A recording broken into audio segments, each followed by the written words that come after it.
தருமபுரி மாவட்டம் மாதைமங்கலம் ஊராட்சிக்கு உட்பட்டது வெங்கட்டப்பட்டி கிராமத்தில் 1500க்கும் மேற்பட்ட குடும்பத்தினர் வசித்து வருகின்றனர். இந்த கிராமத்திற்கு மாதைமங்கலம் ஊராட்சி மூலம் ஒகேனக்கல் குடிநீர் மற்றும் ஆழ்துளை கிணறு மூலம் குடிநீர் விநியோகிக்கப்பட்டு வந்தது.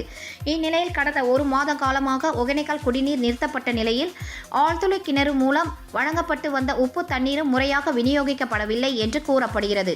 இது குறித்து ஊராட்சி நிர்வாகம், நல்லம்பள்ளி வட்டார வளர்ச்சி அலுவலர் நீலமேகம் ஆகியோரிடம் பலமுறை முறையிட்டும் எவ்வித நடவடிக்கையும் எடுக்கப்படவில்லை என்று புகார் எழுந்துள்ளது.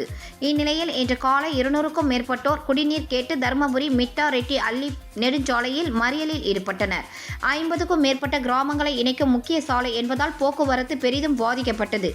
தகவல் அறிந்து சம்பவ இடத்திற்கு வந்த வட்டார வளர்ச்சி அலுவலர் நீலமேகம் உரிய நடவடிக்கை எடுப்பதாக உறுதி அளித்ததைத் தொடர்ந்து மறியல் போராட்டம் விலக்கிக் கொள்ளப்பட்டது.